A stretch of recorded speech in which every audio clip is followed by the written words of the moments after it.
Okay, making a video for the first time in a little while. I've been kind of burnt out on things. Um, Another comic book video, comic video. I'm not sure why I continue making them, except I keep coming across weird ass comics. Literally, I might change the name of that, the title of these videos, to something a little more palatable, I suppose. Um, and very few people watch them compared to the gaming videos and other videos. So in a sense, I'm not sure why I keep doing them, but I loved this huge graphic novel compendium that we have here of Hellboy, Omnibus Volume 3, The Wild Hunt by Mike, I'm not sure how you say that, Mignola, and Duncan Fregredo. This is a very interesting. I don't want to bump the camera. This is a very interesting comic. Beautiful artwork, as you can see, as you can tell. I hope that's coming through. We have a kind of weird natural light right now. No electric illumination. I'm not sure if this is coming through the way that it should. Beautiful comic. The plot is a little bit hard to follow, so to speak. Beautiful book. Wonderful to look at. Wonderful, slick pages. Hellboy is a demon, of course, for those that are not in the know. But obviously, you can just Google anything today. He's a demon up from hell. Not the most loquacious or talkative of individuals. His dialogue is very minimal. He's given to expressions such as "what the," and "oh hell," and "oh hell, shut up," and things like that. And apparently, he's also an alcoholic because he's come up from hell and was raised by humans, apparently for some occult bureau from the British government, and that has to, I'm sure, being from hell has to affect you on a personal, emotional level. He's got some issues, so to speak.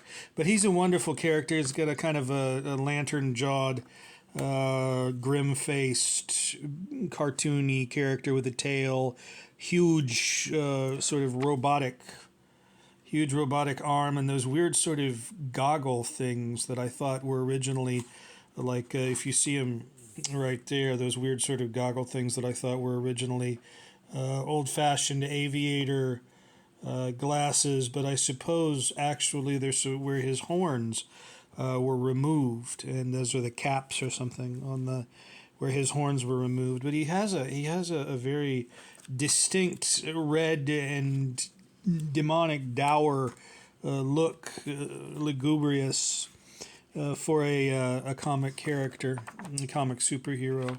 But he's a wonderful, wonderful character. I love Hellboy as much as I love.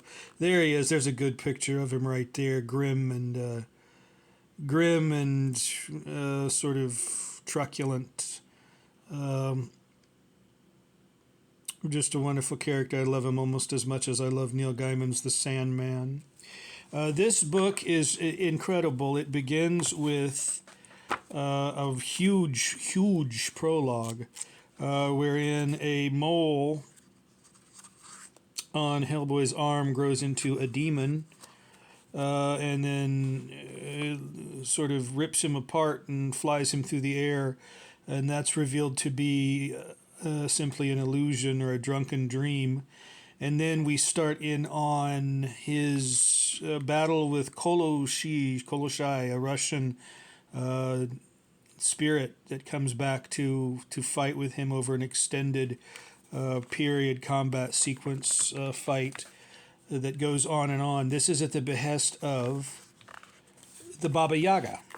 Baba Yaga being a Russian, as you can see, dark images of death and decay, and the underworld are just rife.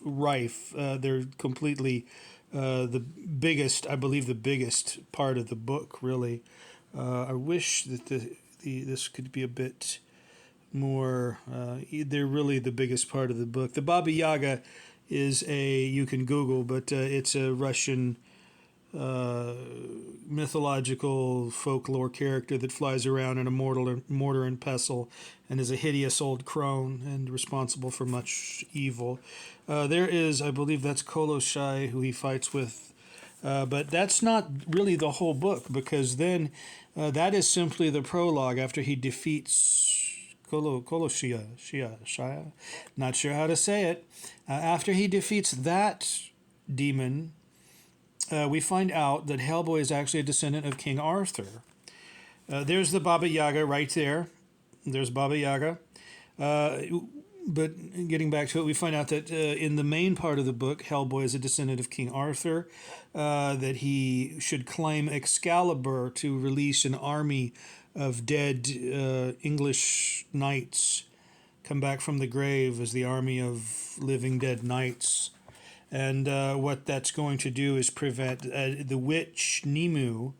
I'm not sure. I get confused in this book on whether or not that's supposed to be the same as Morgan Le Fay, because she appears again in the book. Let's go back to the end and see. Morgan Le Fay. Oh, there's his girlfriend, Hellboy's girlfriend. I can't off the hand remember the name. I believe it was Alice, but there's Morgan Le Fay. She actually bears a stronger resemblance in this book to Elizabeth Bathory. There's one of the hanging pig creatures, or the hanging pig demon that was a changeling. Anyway, there's a lot of subplot threads through Hellboy's epic battle here, but he battles Morgan Nimu. Mab, the queen of the witches, is underground, and she's raising an army of evil undead for Ragnarok to take place on the plane of Vigrid, because she's been possessed by the dragon. And Hellboy battles the dragon at the end of this book. There's the dragon right there.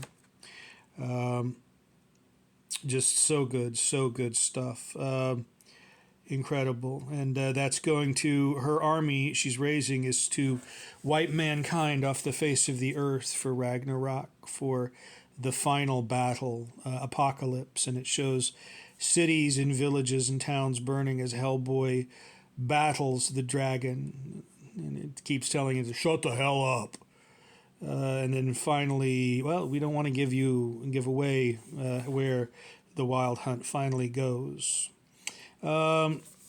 Just excellent. Mike Mignola and Duncan Fregredo is the artist here, based on Mignola's sketches. Hellboy was originally conceived at a comic convention just from a sketch that Mignola did, and he liked it so much. I heard of Hellboy a decade or more ago and never got a chance to read any of it.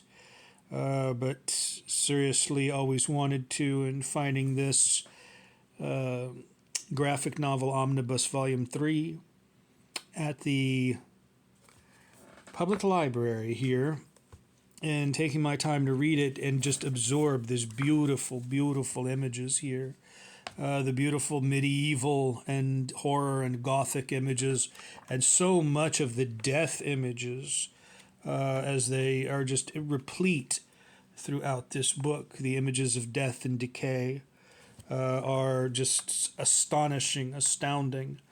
The depth of mythological understanding. You see here images of death and decay, their piles of bodies. This is not a book for very impressionable or very young readers, I would say. It's graphic, and it's bloody, and it is horrific in parts, but it is also a bold and wonderful and beautiful adventure, and I give it the highest praise. Okay, thank you. That's all for now. Bye-bye.